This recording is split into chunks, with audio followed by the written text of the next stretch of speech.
Welcome to a very hot and muggy Tuesday morning at the end of September. Today we're going to talk about books that are hidden on my Kindle. And surprising even myself, I had nonfiction. I don't even remember. But, so, 3 categories, 3 books per category, and I am looking forward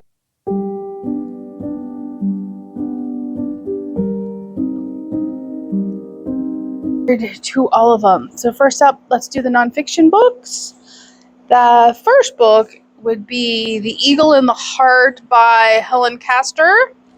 This is the tragedy of Richard II and Henry IV. And it was released in 2024. So I will read you a little bit of the blurb. From an acclaimed historian and author comes an epic history. The dual biography of Richard II and Henry IV, 2 cousins whose lives played out in extraordinary parallel, until Henry deposed the tyrant Richard and declared himself King of England. Richard of Bordeaux and Harry of Bolingbroke, cousins born just 3 months apart, were 10 years old when Richard became King of England. They were 32 when Henry deposed him and became king in his place. Now, the story behind one of the strangest and most fateful tales in British history, and the inspiration behind Shakespeare's most celebrated history plays, is brought to vivid life by acclaimed author of Blood and Roses, which I have not read, Helen Castor. In fact, I haven't read anything by Helen Castor, and I've actually never heard of her. But the history of Richard and Henry is fascinating to me. So, Richard had birthright on his side, and a profound belief in his God-given majesty. But beyond that, he lacked all qualities of leadership. A narcissist who did not understand or accept the principles that underpinned his rule.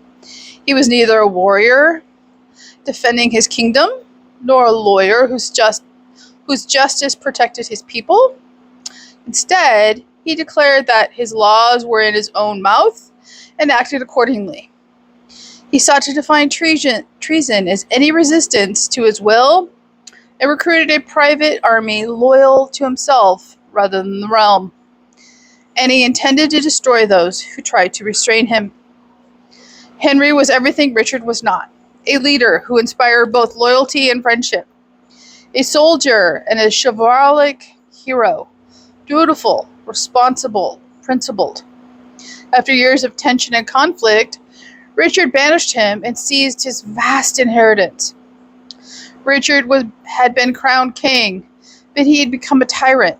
And as a tyrant, ruling by arbitrary will rather than established law, he deposed his cousin Henry, the only possible candidate to take his place. Henry was welcomed as a liberator, a champion of the people against his predecessor's paranoid despotism. But within months, he too was facing rebellion. Men knew that a deposer could in turn be deposed, and the new king found himself buffeted by unrest and chronic ill health, until he seemed a shadow of his former self, trapped by political uncertainty and troubled by these signs that God might not, after all, endorse his actions. I really want to dive into that. So, keeping with our Tudor theme, this is Elizabeth and Mary by Jane Donne, Cousins, Rival Queens. Haven't read anything by this author either. Once again, dual biography of Elizabeth I and Mary, Queen of Scots. In a rich and riveting narrative, Jane Donne reveals the extraordinary rivalry between regal cousins. It is the story of 2 queens ruling on one island, each with a claim to the throne of England, each embodying dramatically opposing qualities of character, ideals of womanliness, that's a mouthful, and views of sexuality, and divinely ordained kingship. I don't need to read anymore. This one has my attention. This one was published in 2004 and is 19 hours and 47 minutes. And Eagle and Heart was 20 hours and 5 minutes. So they're roughly the same length. For the last nonfiction book, we are going to stay in Tudor England. This is Will in the World, How Shakespeare Became Shakespeare by Stephen Greenblatt. And this one is 15 hours and 21 minutes. And it, too, was published in 2004. Award-winning author Stephen Greenblatt is one of the most influential literary thinkers in the world.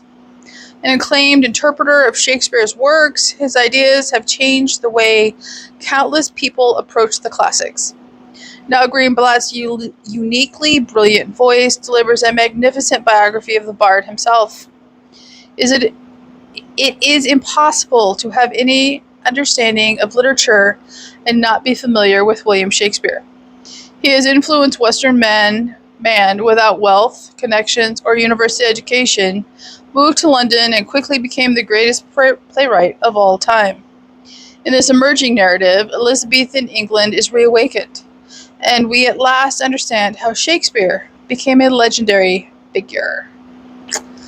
So, yes, even though I have failed to read one play a month as I thought I was going to do this time last year, Shakespeare is still on my list of things to complete.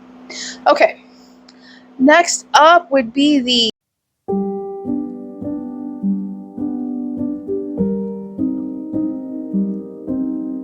fantasy. Some of the fantasy hidden on my Audible account. And Fireball, last one, because it is slimy and gross. Then he catches it. She catches it. Okay, first up would be Updraft by Fran Wilde. This is book 1 in the Bone Universe series. And I believe I have started this like way back, but I don't remember it, so I will obviously have to restart it. It was published in 2015, and the unabridged is 12 hours and 6 minutes. It's safe to say that if I mention a book, it's the unabridged. It is a rare mistake that I buy an abridged book. Welcome to the world of wind and bone, songs and silence, betrayals and courage. Kirit Dinsyria cannot wait to pass her wing test and begin flying as a traitor by her mother's side, being in service to her beloved home tower and exploring the skies beyond. When Kirit inadvertently breaks tower law, the city's secret governing body, the Singers, demand that she become one of them instead.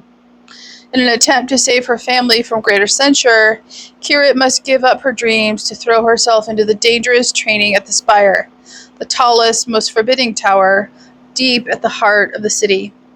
As she grows in knowledge and power, she starts to uncover the depths of Spire secrets. Kirit begins to doubt her world and its unassailable laws, setting in motion a chain of events that will lead to a haunting choice and may well change the city forever, if it isn't outright destroyed. And yeah, I believe this is a trilogy.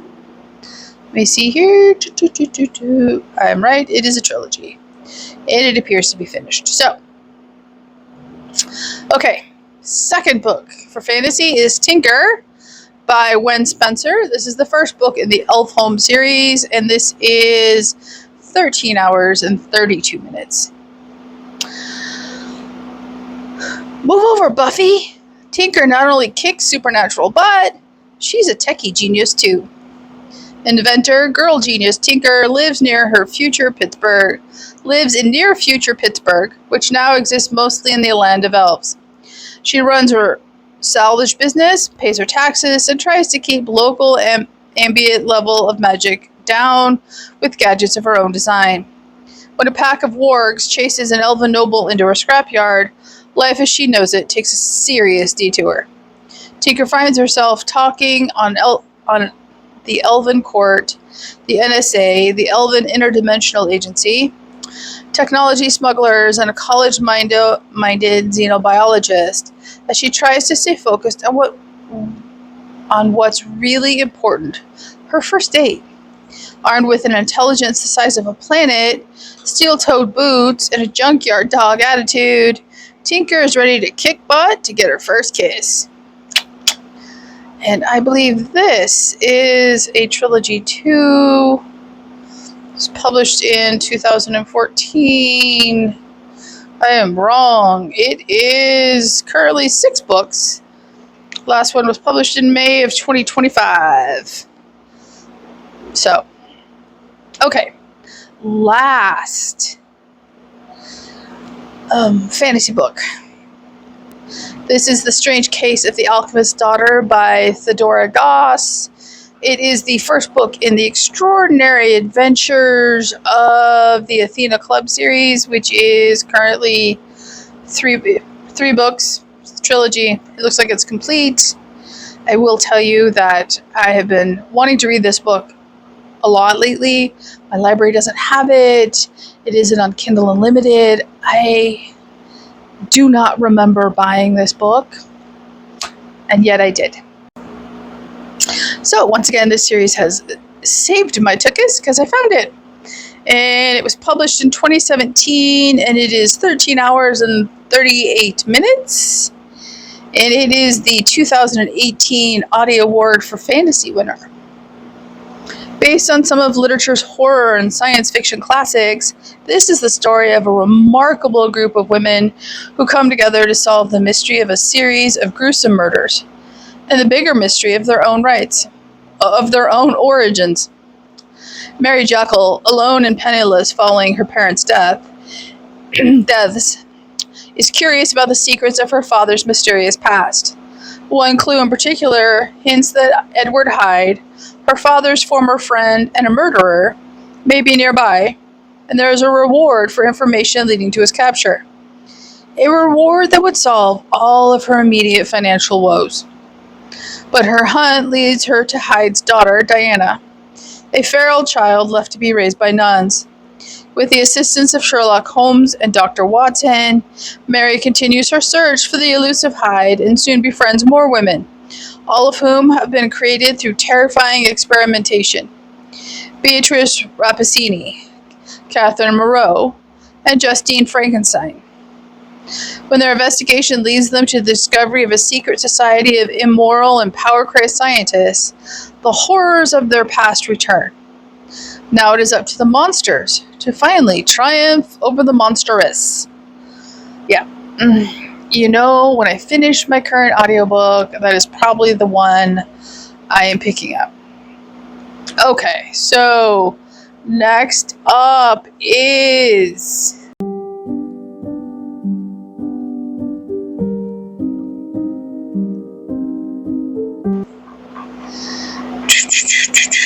an odd collection of books. Best way to describe it, an odd collection of books. I know I've mentioned this book before. That is no. I don't want to join a book club. A Diary of a 60th Year by Virginia Ironside. And it is the first book in the No I Don't series. And looks like there are 2 books in the series. The second book is not currently available on Audible. And it was published in 2007. And it is 8 hours and 32 minutes. So a quick read. Here is a delightful novel about letting go of youth and embracing the sassy curmudgeon within. I don't have a problem with the sassy curmudgeon part. I'm already there.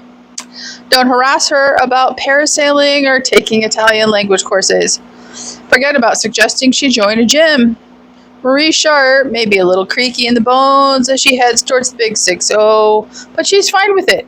She would rather go without all the moving to Florida, bicycling across Mongolia for the hell of it hoopla that her friends insist upon. She's ready to lead. She's already led an exciting life. She came of age in the 1960s, after all. Now, with both a new grandchild and a new man on the horizon, all she wants to do is make the most of what she considers the most interesting stage of her life. In this wonderfully astute novel, based on the author's own experiences, no, I don't want to join a book club. is the funny and often poignant fictionalized diary of an older woman a decade or two past her prime and content to leave it all behind. So don't tell her to take a gourmet cooking class, and whatever you do, don't you dare tell her to join a book club. Fresh and truly unique, this moving gracefully on in years has never been more hilarious than it is in this forthright grandma's take on the third phase of life. Yeah, I may not quite be 60 yet, but yeah. Okay, I have read this one. However, when it released, which was 2005. I haven't finished the series yet. In fact, I haven't even read past the first book. And there are 11 books in this series. So I'm going to reread this one. This is The Secret History of the Pink Carnation by Lauren Willig. And it is 13 hours and 31 minutes. And it is historical romantic fiction. It's also historical mystery. So, deciding that true romantic heroes are a thing of the past, Eloise Kelly, an intelligent American who always manages to wear her Jimmy Choo suede boots on the day it rains, leaves Harvard's Widener Library bound for England to finish her dissertation on the dashing pair of spies, the Scarlet Pimpernel and the Purple Gentian. What she discovers is something the finest historians have missed. A secret history that begins with a letter dated in 1803. Eloise has found the secret history of the Pink Carnation, the most elusive spy of all time. The spy who single-handedly saved England from Napoleon's invasion. I remember loving this book. I own the rest of the series on Audible, and I am anxious to get back to it. So, okay, last up for hidden on my Audible account this episode is Fools and Mortals by Bernard Cornwell. This is a standalone that is 10 hours and 28 minutes, and it is historical fiction, as you can probably guess from the cover. New York Times bestselling author Bernard Cornwell makes a dramatic departure with his enthralling, action-packed standalone novel that tells the story of the first production of A Midsummer Night's Dream, as related by Shakespeare's estranged younger brother. Lord, what fools these mortals be! In the heart of Elizabethan England, Richard Shakespeare dreams of a glittering career in one of London's playhouses, a world dominated by his older brother William. But he is a penniless actor, making ends meet through a combination of a beautiful face, petty theft, and a silver tongue. As William's star rises, Richard's one-time gratitude is souring, and he is sorely tempted to abandon family loyalty. So when a priceless manuscript goes missing, suspicion falls upon Richard, forcing him onto a perilous path through a bawdy and frequently brutal London.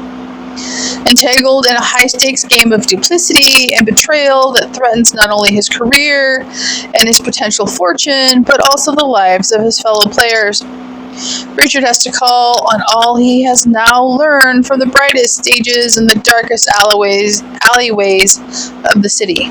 To avoid the gallows, he must play the part of a lifetime. Say no more.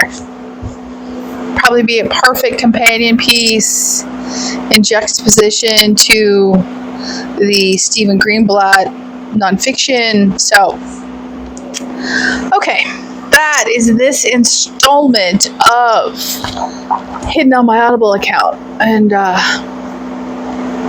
have a lot hidden on my Audible account. A lot of it is read. A lot of it is not. So, anything good hidden on yours? Anything I need to listen to? Let me know in the comments down below. Like and subscribe. And I will see you here next time at the Protagonist Pub.